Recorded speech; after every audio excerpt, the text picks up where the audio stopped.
안녕하세요. 오늘도 서연살롱을 찾아주셔서 감사합니다. 결혼 후 몇 년 동안 전 숨만 쉬며 살았던 것 같아요. 억울하고 속이 상하고 가슴이 타들어가는 느낌을 매일매일 받으며 살다 보니 화병이라는 병까지 떠안게 되었는데요. 하지만 시간에도 힘이 있다고 지금은 제 나름대로 힘들었던 시기를 잘 떨치고 살아가고 있답니다. 제가 첫째 며느리로 들어왔을 때만 해도 시어머니께선 그럭저럭 잘 대해주셨어요. 시집살이에 대한 걱정도 두려움도 많았지만 처음 만났을 때부터 우리 집안에 와줘서 고맙다는 따뜻한 말로 절 보듬어 주셨고, 제가 필요한 게 있다 하면 남편을 통해 들려보내시며 아껴주셨어요. 어머니, 뭐하러 이런 걸 보내셨어요? 저번에 지어주신 약도 아직 남아있는데요. 요즘 감기에 자주 걸린다면서 젊은 애가 벌써부터 몸이 그래서 어째? 좋은 약 먹고 얼른 나아야지. 이거 내가 유흥한 한약방에서 지어온 거니 한 방울도 남기지 말고 매일매일 먹어야 한다. 알았지? 네, 어머님, 감사합니다. 잘 챙겨 먹고 나을게요. 그래. 지금부터 몸 관리 잘해야 쑥쑥 아들도 낳고 건강하게 애들 키우지. 아무튼 너는 아무 걱정 말고 몸 관리에 신경 써라. 하지만 그랬던 제가 본격적으로 시어머니의 미움을 받게 된 건 동서가 들어온 후부터였어요. 정확히는 푸대접인데요. 제가 며느리가 되고 6개월 후 동서가 들어오게 되었는데, 동서는 저와 달리 명문대 출신의 치과 의사인 사람이었어요. 아버지가 판사이신 집안의 딸이었고요. 시어머니는 그런 여자가 저희 집안 며느리로 들어온 게 퍽 감격스러웠는지 결혼 전부터 저를 들들 볶고 난리도 아니었어요. 특히 동서가 처음 저희 집에 인사를 온 날은 아직도 잊을 수가 없는데요. 얘 첫째야, 너 오늘 우리 둘째 며느리 온다는데 아직도 전을 다 못 구운 거야? 아, 어머님, 저 방금 장을 보고 와서요. 말씀하신 음식 준비 다 하려면 시간이 걸릴 것 같은데요. 뭐야? 아니, 곧 있으면 올지도 모르는데 대체 언제 하려는 거야? 미리미리 음식 준비를 다 해놓아야 마음이 편하지. 아유, 느려 빠져서는. 됐다. 절로 가라. 내가 구울 테니까 넌 얼른 밥에 물부터 안 쳐. 충격적이었어요. 다정하시던 말투는 온데간데 없었고 저에게 하던 모든 말투가 명령조였죠. 거기다 자기가 하라는 음식 중 단 하나라도 빠지면 안 된다며 준비하는 내내 저를 괴롭히셨고, 동서를 맞기도 전 음식 준비를 하는 동안 이미 진이 다 빠질 정도였습니다. 그런데 진짜 문제는 동서란 인간이었어요. 환한 얼굴로 들어와 시어머니께 인사를 드리던 예비 동서의 인상은 나빠 보이지 않았어요. 치과의사란 직업답게 굉장히 야무지고 똑똑해 보였고, 좋은 집안에서 자란 사람답게 시어머니의 질문에 답하는 말 하나하나에도 자신감이 느껴졌어요. 그런데 어딘지 느낌이 쎄했어요. 어딘지 사람을 깔보는 듯한 분위기가 느껴졌었거든요. 역시나 그 예감은 정확히 적중했어요. 명절날 제가 부탁을 했는데도 불구하고 싸그리 제 말 무시하고 이 핑계 저 핑계 대며 음식 준비를 하러 오지 않더라고요.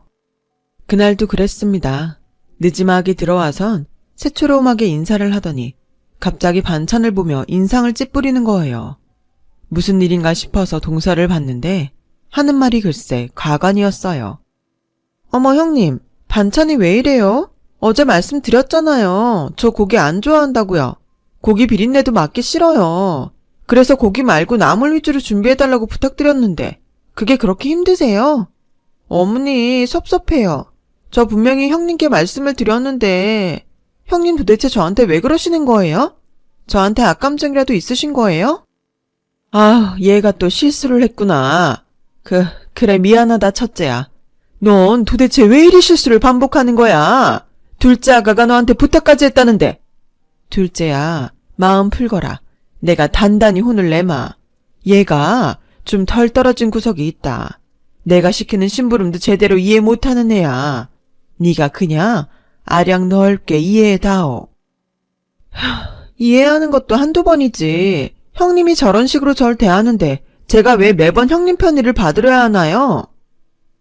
정말로 기가 차 말이 안 나오더라고요. 명절날 자기는 병원 진료를 전날까지 하느라 지친다고 음식 다 차려놓으니 빼꼼히 들어와선 미안하다는 말 한마디도 없이 좋아하는 야채 없다고 투덜거리는 동서나 그걸 편들어주면서 저한테 말로 칼을 박는 시어머니나 똑같은 인간들 같았습니다. 잠깐만 동서, 정확히 짚고 넘어가자. 나는 분명 어제 동서가 남을 위주로 준비를 해달라고 한 거에 대해서 그건 좀 힘들겠다고 답변했어. 이미 장볼거리를 다 사놨고 여기서 바꾸는 건 불가능하다고 말이야. 그리고 편히 봐줘야 하는 이야기는 내가 해야 할 말 같은데? 동서 지금껏 명절 치르면서 한 번도 일찍 와서 음식한 적 없잖아. 매번 이 핑계 저 핑계 대면서. 나는 그게 그냥 좋아서 두고 받는 줄 알아? 사정이 있겠거니 하고 넘어가 준 거야. 나도 동서처럼 똑같이 일하는 사람이라고. 내가 동서 편히 봐준 거야. 형님. 그럼 의사 생활하는 저와 회사 다니는 형님이랑 처지가 같나요? 형님이야 회사는 연차내도 되고 쉬엄쉬엄 해도 되지만 저는 아니에요. 환자를 보는 사람이라고요. 몸이 10개라도 모자란 사람이에요. 그런 제가 명절날 아침 일찍 와서 전을 부치고 있어야 한다고요? 제가 왜 그런 자질구레한 일들을 해야 되죠? 어머님이 대답해 주세요. 저 지금 형님이 하신 말씀 너무 기분이 나쁘거든요. 그럼 세아가 내 말이 맞지. 넌 의사인데 어떻게 같을 수 있니? 명절 준비는 쟤랑 내가 해도 충분하다. 그러니 걱정하지 말아라. 신경 쓰지도 말고. 그러자 남편이 잠시만요. 말이 좀 이상한데요? 아니 그럼 우리 집사람은 의사가 아니니 이런 일 해야 되고 재수 씨는 의사고 귀한 일 하는 사람이니까 이런 집안 행사 준비엔 빠져도 된다는 거예요? 어머니, 해도 너무하시네요. 재수 씨가 잘못된 말을 하면 집안의 어른으로서 바로 잡아주셔야지. 어떻게 재수 씨 편을 들 수 있어요? 동서의 막말로 시작된 싸움은 곧이어 모두가 합세한 집안 싸움으로 번졌고 분노한 남편이 다신 명절에 오지 않겠단 말을 하며 시댁을 나섰어요. 남편은 차 안에서도 분노를 삭히지 못하고 씩씩거렸고 그건 저도 매한가지였습니다. 너무 상처를 받은지라 더 이상 시댁 식구들 얼굴을 보고 싶지 않았어요. 그때 저는 시댁과 처음으로 거리를 두게 되었어요. 연락도 하지 않았고 명절에도 가지 않았어요. 시어머니에게서 사과의 문자가 간간히 오긴 했지만 답장하지 않았고요. 그런데 아들이 등을 지니 시어머니는 제게와 용서해달라는 둥, 동서가 아랫사람이니 봐주라는 등 그런 말들을 하더라고요. 결국 시간이 지나자 저도 이렇게 척진 채로 살 수 없으니 그냥 넘어가 드렸죠. 단 동서와는 정말 마주치기 싫어서 웬만하면 명절 때 말도 한마디 안 섞고 최대한 부딪히는 일 없게 했어요. 동서가 심기에 거스르는 말을 자주 하긴 했지만 그것 또한 못 들은 척하거나 아니면 똑같이 맞 받아쳐서 입을 꾹 다물게 했죠. 하지만 결정적으로 제가 마음을 다친 건 임신이 자꾸 안 되면서였어요. 얘, 또 소식이 없는 거야? 이제 좀 지겹다. 내가 이 아픈 허리로 교회에 나가 새벽 기도하면서 헌금을 한 달에 50만 원을 낸다. 그런데도 소식이 없으면 이거 너한테 무슨 문제라도 있는 거 아니니? 내 아들한테 문제가 있을 리는 없잖아. 어머니, 좀 기다려보세요. 저희도 노력하고 있어요. 그리고 저번에도 말씀드렸지만 아직 저도 사업이 자리 잡으려면 시간이 걸리고 그때까진 천천히 진행하고 싶어요. 아이도 안정적인 가정에서 자라야 더 좋잖아요. 그 말도 한두 번이지. 내가 이러다 몸에서 사리가 나오겠다. 내가 애초에 제 임신 안 되는 애인 거 알았으면 이 집안에 들이질 않았어. 시골 농부 딸을 내가 뭐 좋다고 우리 집안에 들였겠니? 우리 정용이가 어떻게든 쟤랑 결혼하겠다 해서 들인 거란 말이야. 그럼 애라도 순풍순풍 잘 낳아줄 것이지? 우리 아들 대 못 이으면 어떡하니? 아유, 여보. 시어머니는 그날 돌아가신 시아버지를 부르며 바닥을 뒹구셨어요. 근데 사실 애 못 가지는 게 저만의 문제도 아닐 것이고 또 남편이 회사를 막 나왔기 때문에 저희 집 형편상 아이를 바로 낳아 기르는 것도 약간 걱정이 되던 차였는데 시어머니는 그런 현실적인 문제는 안중에도 없이 오로지 손주만을 바라셨어요. 그것도 아들 손주요. 그렇게 시어머니의 닥달은 계속되었고 저도 남편도 지쳐갔습니다. 그러던 중 저희 부부는 난임 검사를 받게 되었고 부부 둘 다 정상이지만 원인 불명의 난임이라는 결과를 듣게 되었어요. 한마디로 시간이 필요하다는 말이었고 어쩔 수 없이 지금처럼 노력할 수밖에 없는 현실이었어요. 솔직히 막상 결과를 듣고 나니까 마음이 쓰리긴 했어요. 난임으로 고통받는 여자들이 지금도 많지만 저 때도 있었고 저도 그런 경우가 될까봐 무서웠거든요. 그런데 시어머니의 막말은 끝이 없더라고요. 심지어 그러던 중 동서가 임신을 하게 되면서 저는 정말로 찬밥 신세가, 아니 하녀 신세가 되어버렸는데요. 아우, 우리 둘째 아가가 임신을 했다고? 당연히 아들이겠지? 이 기특한 것, 첫째 며느리는 아무리 애를 써도 안 되는 걸 너는 아주 쉽게 해오는구나. 내가 예전에 점을 봤는데 나한테 며느리 복이 있단 말을 누가 했거든. 그게 대체 뭔 말인가 했는데 아가 널 보고 하는 말이었나 보다. 얘 첫째야, 너 과일 안 가까우고 뭐하니? 내가 임신한 며느리를 시켜야겠어? 어머님도 참, 아니에요 어머님. 제가 해야죠. 형님 또 저번처럼 예민하게 나오시면 어쩌려고요. 저 형님 무서워서 이제 집안일은 제가 해야 마음이 놓인다니까요. 두 사람 이제 그만하세요. 또 저희 집사람 바보 만드는 겁니까? 아주버님 알겠어요. 누가 보면 제가 형님 괴롭히기라도 하는 줄 알겠네요. 형님, 과일 아직이에요? 저 너무 먹고 싶은데 배고파 죽겠어요. 동서는 은근슬쩍 저를 비꼬기 바빴고 시어머니는 임신이 안 되는 걸 탓하기라도 하는 듯 저를 시켜 먹으려고 했어요. 보다 못한 남편이 한마디 했지만 동서는 더더욱 얄밉게 굴었죠. 저는 그냥 묵묵히 과일을 깎아 내놓았어요. 차라리 이 집구석에 휘말릴 바에야 그냥 해달라는 대로 해주고 얼른 저희 집으로 가서 쉬는 게 나을 것 같았거든요. 그런데 시어머니가 기어이 선을 넘더군요. 예, 설거지거리 쌓여있더라. 얼른 마무리해야지. 놔두면 냄새난다. 내 성격 알지?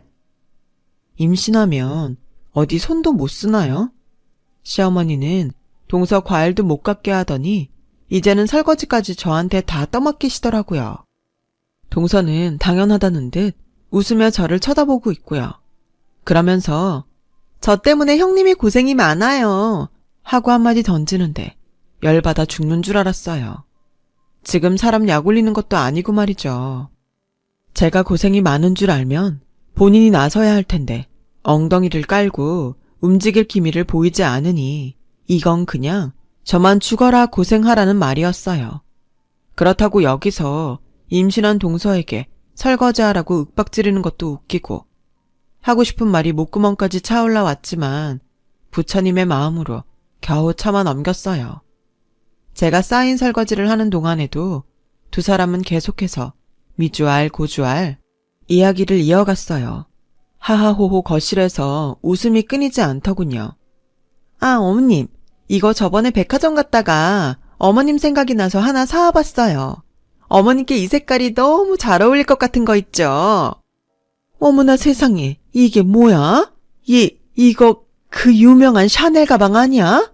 저번 달에도 하나 사주더니 생일도 아닌데 내가 이 귀한 걸 받아도 될지 모르겠구나. 아우, 고마워라. 어쩜 넌 일이 이쁜 짓만 하는 거니? 아마도 겪어보신 분들은 이해하겠지만 두 사람의 이런 대화를 듣고 있으면 정말 인간이란 존재에 신물이 날 지경이었어요. 하지만 저들 사이에 끼어들고 싶지도 않았고 그렇다고 동서 수발을 들고 싶지도 않았기에 못 들은 척하고 제 할 일만 하다가 서둘러 집으로 돌아왔어요. 하지만 화는 가라앉지 않았죠. 그날 밤 속에서 천불이 나 잠에서 몇 번이나 깨었는지 모릅니다. 그런데 그렇게 시댁과 다시 거리를 두게 되었을 시기에도 명절은 늘 찾아오더군요. 임신한 동서는 당연히 그 어떤 일도 조금도 하지 않았기에 아침부터 밤까지 명절날 해야 하는 모든 일은 다 제 차지가 되어 있었어요.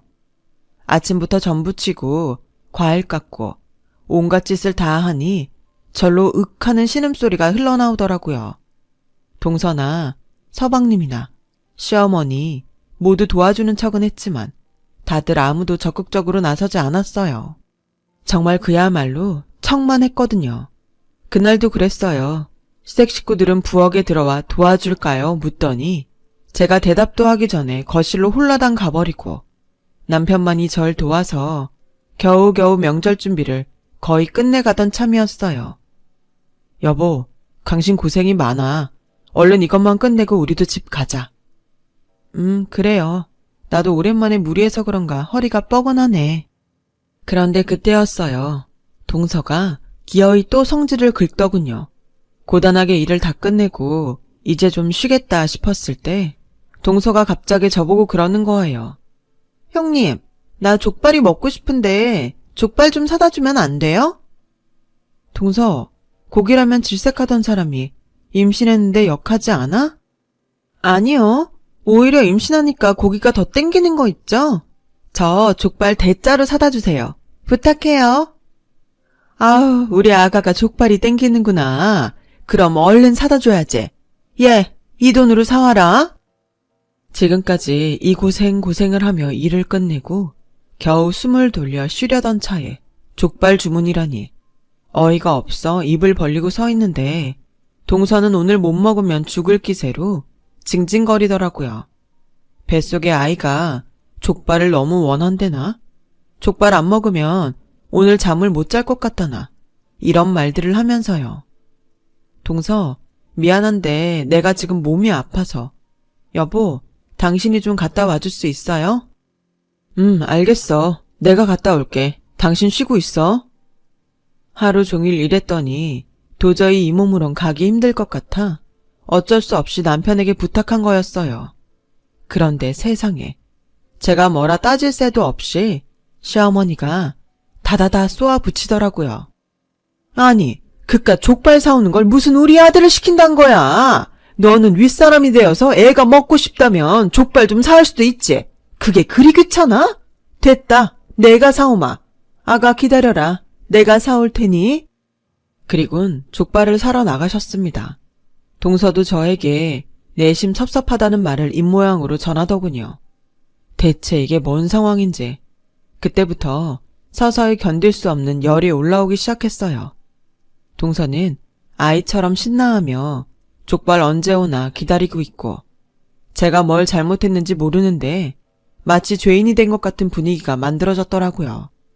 동서는 분위기 파악도 하지 못하고 시어머니가 사온 족발이 앞에 차려지자 걸신 들린 사람처럼 허겁지겁 먹었어요. 그리고선 우물우물 거리더니 다음에 먹고 싶은 음식들을 주문하기 시작했어요. 시어머니는 그걸 하나하나 다 사왔고요. 동서도 대단했지만 그걸 하는 시어머니도 대단스러웠어요. 남편도 보면서 혀를 찼죠. 그 명절 뒤로도 동서와 시어머니 집이 가까우니 아마도 동서가 시어머니한테 이것저것 시키는 모양이었어요. 근데 시어머니도 동서가 시키는 수준이 감당이 안 되니 저에게 부탁을 하더라고요. 귤을 먹고 싶어하니 귤을 사와달라는 말부터 언제는 영화를 보고 싶어하니 어디 영화관에서 미리 영화 티켓 뽑고 기다리고 있으라 하더라고요. 그래서 어느 날은 이건 아니다 싶어 말했어요. 어머니, 왜 어머니도 그렇고 저도 왜 동서의 매번 말도 안 되는 부탁을 다 들어줘야 하나요? 임신했다고 해서 권리가 생기는 건 아니에요. 그것도 다른 사람 부려먹는 권리라면 더더욱 그렇고요. 이제 이런 걸로 연락하지 않으셨으면 좋겠어요. 이에 시어머니가 무어라 말할 것 같자 저는 남편과 나가봐야 한다며 전화를 끊어버렸어요. 근데 저희 시어머니도 참 즐기시더라고요. 어느 날 시댁에 김장을 하러 간 날이었는데요. 이날은 모든 게 터져버린 날이기도 했어요.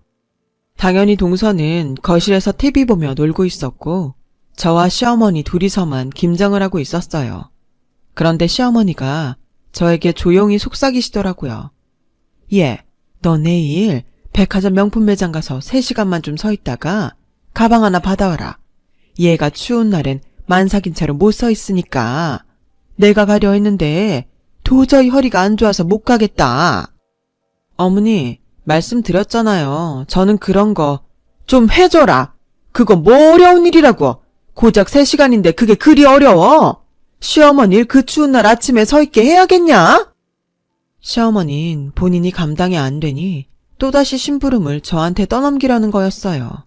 그것도 괜히 저를 공격하면서요. 시어머니의 이런 못돼먹은 행태에 너무 화가 나더라고요. 제가 다시 한번 안 된다고 힘주어 말하려 하자. 그때 동서가 뒤에서 이 얘기를 우연찮게 들었나 봐요. 이쪽으로 오더니 정말 인간이라면 할 수 없는 말들을 내려놓기 시작했어요. 형님, 저 정말 갖고 싶은 백이 있어서 그러는데 받아주시면 안 돼요? 동서, 미안한데 난 못해. 어머니께도 못한다고 말씀드렸어. 너무하시네요. 저는 가족이고 제가 임신도 했으니 형님이 해주실 거라고 생각했는데 제가 형님이라면 해줬을 거예요. 난 못해. 형님께서 정 안 된다고 하니 어쩔 수가 없네요. 그럼 형님에게 심부름값을 드릴게요. 됐죠? 이 정도면 사례로 충분하죠? 요즘 형편 어렵다고 들었거든요. 그러면서 동서가 건넨 건 기가 막히게도 바로 10,000원짜리 지폐였습니다. 저는 그 지폐를 보며 너무 당황스러워 할 말을 잃었어요. 그러다 저도 모르게 하고 싶었던 말을 폭포수처럼 쏟아내었어요. 동서, 모든 걸 돈으로 판단하고 그거로 뭐든 해결할 수 있다고 생각하나 본데 세상엔 돈으로 해결되지 않는 문제도 많아. 나 동서가 억을 준다 해도 명품 매장 앞에 서서 동서 준다고 그 짓거리 하진 않아. 알겠어? 그러니까 사람 부려먹는 것도 정도껏 해. 기가 막혀. 형님, 애도 못 낳는 주제에 이 집안에 며느리로 오셨으면 당연히 저 받아들여야 하는 거 아닌가요? 어머님도 형님 부려먹어도 된다고 말씀하셨는데요. 마음껏 부탁해도 된다고요. 사실 저는 직업도 그렇고 집안도 그렇고 임신도 해서 이 집안에 기여하는 바가 큰데 형님은 아무것도 없으시잖아요. 고작 고졸 출신의 시골 농부 딸이라던데. 거기다 임신까지 못했으면 사실상 최악 아닌가요? 동서, 지금 뭐라 했어? 아니에요, 어머니. 보아하니 아주버님 이번엔 무슨 짬뽕집인가 뭔가 준비한다면서요. 이런 말씀 안 드리려 했는데 이런 불경기에 가게라니. 보나마나 망할 게 뻔한데 제가 심부름값으로 주는 돈이면 살림에 보탬 좀 되지 않나요? 저는 그 순간 너무 화가 나 김장하던 김치를 들어 그대로 동서의 얼굴을 향해 던져버렸어요. 동서는 김치에 맞아 고춧가루 범벅이 되어버렸고 전 그것만으론 참을 수가 없어 김치를 들어다가 동서의 얼굴에 마구 비볐어요. 옆에서 시어머니는 두 눈을 크게 뜨고 어쩔 줄 몰라 하셨죠. 그 후 이 일련의 폭풍 같은 사태가 끝나고 전 그대로 시어머니와 동서를 두고 밖으로 나왔어요. 하지만 여전히 분이 풀리지 않았어요. 생각하면 할수록 화가 나서 눈물이 흘렀고 남편도 뒤이어 이 일을 듣고 길길이 날뛰었어요. 하지만 저희 부부는 상황을 크게 만들고 싶지 않았고 앞으로 살면서 보는 일 없도록 하고 싶었기에 그냥 조용히 연을 끊는 걸 선택했습니다. 아마 믿었던 것 같아요. 어차피 저렇게 살아온 사람들은 결코 그 성정이 변하지 않을 거고 엮이면 저희만 피곤해질 거라는 사실을요. 그리고 대신 저희 사업하는 데에만 집중했어요. 앞서 말했지만 남편은 당시 짬뽕집을 준비하고 있었어요. 유명한 짬뽕집에 가서 레시피를 배우기 위해 홀 서빙까지 하면서 정성을 보인 탓에 사장님이 남편에게만 레시피를 알려주고 계셨죠. 저도 직장에서 마케팅 관련 일을 했기에 적극적으로 옆에서 가게 홍보를 준비하며 개업 준비를 도왔고요. 그리고 한 달 후 기적 같은 일이 벌어졌어요. 남편이 차린 짬뽕집은 무사히 개업을 하게 되었고 반년 정도 지나자 수입이 안정화되기 시작한 거예요. 요식업이 힘든 마당에 이것만으로도 인생에 큰 운이 주어진 것이라 생각하고 감사하게 여겼어요. 하지만 행운은 여기서 끝나지 않더라고요. 인생이 복이 여기서 터지기라도 한 건지 TV에서 저희 짬뽕집을 맛집으로 소개하면서 SNS에 저희 가게가 알려지게 되었고 인터넷을 보고 가게를 방문하는 손님들이 많아지셨어요. 왔다 가신 분들은 저렴한 가격에 양이 많은 저희 짬뽕을 드셔보시곤 좋은 반응을 인터넷에 올렸고 손님들 덕분에 찬찬히 2호점을 준비할 수 있는 여건이 되었습니다. 개업 준비를 할 때만 해도 상상조차 못했던 일이었죠. 저 또한 이런 여건이 되자 곧바로 직장을 그만두고 남편 가게에 뛰어들었어요. 거기다 가게가 잘 되면서 드디어 꿈에 그리던 아이까지 들어섰고 복덩이 같은 아들을 낳게 되었어요. 모든 게 너무나 행운처럼 느껴지는 삶이었죠. 그렇게 저희는 주어진 환경에서 평온하고 감사한 마음으로 하루하루를 살아나갔어요. 물론 시댁과는 연을 끊었기 때문에 아이를 낳았다는 소식도 전하지 않았죠. 그로부터 5년이 지난 어느 날 시어머니를 다시 한번 마주치게 되었는데요. 그간 사는 소식을 알 길도 없었고 궁금하지도 않았기에 신경도 쓰지 않고 살고 있었지만 오랜만에 본 시어머니 모습은 정말 충격적이었어요. 당시 사업 미팅상 가게 된 호텔에 저희 가족이 다 같이 그 호텔에서 묵고 있었는데요. 아들이 호텔 로비에서 뛰어놀고 있다가 갑자기 저에게 달려오더니 엄마, 나 어떤 할머니한테 사탕 받았어 하고 말하더라고요. 사탕을? 내가 청소하시는 거 도와드렸거든. 정말? 우리 아들 잘했네. 감사하다는 인사 드렸어? 아니? 감사하다고 말씀드려야지. 같이 가서 말하고 오자. 아들이 청소하시는 분을 도와드리고 거기에 답례로 아들이 이쁘다면서 사탕을 주신 모양이었어요. 감사하기도 해서 잠깐 할머니께 인사를 드리려고 일어섰어요. 아들을 따라가 보니 허리가 꼬부라지고 백발이신 할머니가 힘겹게 일을 하고 계시더라고요. 그런데 그 얼굴을 보자마자 그만 다리가 꺾일 뻔했어요. 어머님? 네가 여기를 어떻게 해? 청소부 할머니는 다름 아닌 시어머니였죠. 시어머니는 저를 보자마자 귀신이라도 마주친 것처럼 헐레벌떡 피했고 저 또한 너무 놀라 한참을 거기 서 있었습니다. 혼자 알고 있긴 찝찝해서 남편에게 이 일을 말하자 남편도 많이 혼란스러워했어요. 그러다 저희 두 사람은 고민하다 다시 그 호텔을 찾아가게 되었는데요. 그땐 또 시어머니가 그 호텔에서 근무하고 있지 않더라고요. 연락도 되지 않았고요. 그렇게 인연이 끊기나 싶었는데 그로부터 반년 후 시어머니가 저희 가게를 찾아오셨어요. 잘 지냈니 얘들아? 오랜만이구나.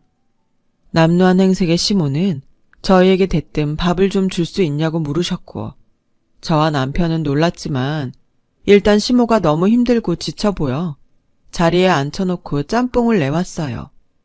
시모는 짬뽕 국물을 허겁지겁 들이키더니 어느 순간에 먹지도 못하고 눈물을 뚝뚝 흘리더라고요. 그러면서 그간의 이야기를 했습니다. 나도 몰랐는데 둘째 애기가 자기 아는 사람한테 의사 자격증을 빌려주고 그 자격 대여해준 조건으로 돈을 받았다더라. 근데 어느 날 신고로 그게 알려져서 면허를 박탈당했단다. 한참 술 먹고 다니면서 나한테도 욕짓거리하고 얼마나 못되게 구는지 그걸 다 받아줬다. 근데 어쩜 이럴 수가 있는지 우리 둘째까지 하던 사업까지 망하면서 큰 빚을 지게 된 거야. 심지어 사채까지 썼더라고. 며느리는 내 반지며 귀걸이며 감나가는 귀금속까지 훔쳐서 달아났고 그 뒤로 두 애들이랑 다 연락이 되지 않어. 미안하다. 그냥 특히 며느라가 너한테 제일로 미안하다. 이 말 하려고 여기 왔다. 그리고 시어머니는 미안하단 말씀을 하시며 거듭 고개를 숙이셨어요. 남편도 저도 처음엔 그런 시어머니의 얘기가 끝나고도 할 말이 없더군요. 그래서 시어머니가 가실 때까지만 해도 멍하니 앉아 있었어요. 너무 당혹스럽고 충격적이어서 머리를 한 대 맞은 듯 했죠. 그런데 그때 저희 아들이 시어머니를 알아보았는지 다가가 아는 척을 하더군요. 엄마, 그 할머니야. 아들이 아는 척을 하자 시어머니는 화들짝 놀라셨고 제 아들의 손을 잡으며 어쩔 줄 몰라 하시더라고요. 그 모습을 보자 차마 시어머니를 내칠 수가 없었어요. 어찌되었건 아들에겐 할머니였으니까요. 결국 저도 시어머니 상태가 너무 안 좋아 보여서 그냥 보내기엔 마음에 걸렸고 시어머니를 집 안으로 일단 들였어요. 마음이 참 복잡했습니다. 이렇게 남루한 모습으로 찾아오니 가엾기도 하고 전에 당했던 일들이 생각나 괜히 분하기도 하고 그 이후 시어머니는 저희 아들을 돌봐주시면서 열심히 속죄하려 하셨어요. 저에게 진심으로 미안하다며 눈물을 지으시고 용서를 비셨죠. 그러다 보니 저도 이상하게 얼어있던 마음이 조금씩 풀리더라고요. 몇 년이 지났지만 지금도 전 시어머니와 함께 지내고 있어요. 시어머니는 과거 자신이 저질렀던 잘못을 뉘우치는 모습을 보여주고 계시고 또 용서하고 받아준 저에게 무척 고마워하고 있어요. 솔직히 가끔 시어머니를 보면 옛날의 일들이 떠오르기도 하지만 어쩐지 제게 진심으로 미안해하는 모습을 보면 그냥 그 상처도 좀 무뎌져 가는 느낌이 들어요. 참 이상하죠. 정말 용서할 수 없는 사람이라 생각했는데 시간이 약이라고 어찌되었든 살부비고 살아가게 되네요. 이렇게 결국 잘 지내게 될 걸. 시어머니는 왜 저에게 그리 못되게 구셨는지. 어쩔 땐 얄미워서 어머님, 저한테 잘못 많이 하신 거 알죠? 그거 다 갚으셔야 해요. 라고 말하곤 합니다. 그러면 그래야지. 다 갚고 갈 거다. 당연히 그럴 거야. 고맙다 며느라. 우리 며느리. 하면서 제 손을 잡아주세요.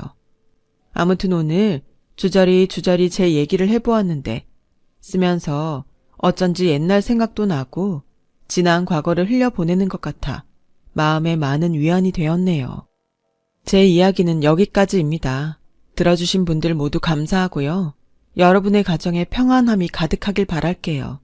모두 건강하세요. 여러분, 사연 댓글에 응원과 현명한 조언 부탁드려요. 좋아요와 구독은 저에게 큰 힘이 됩니다. 오늘도 좋은 일 가득하세요.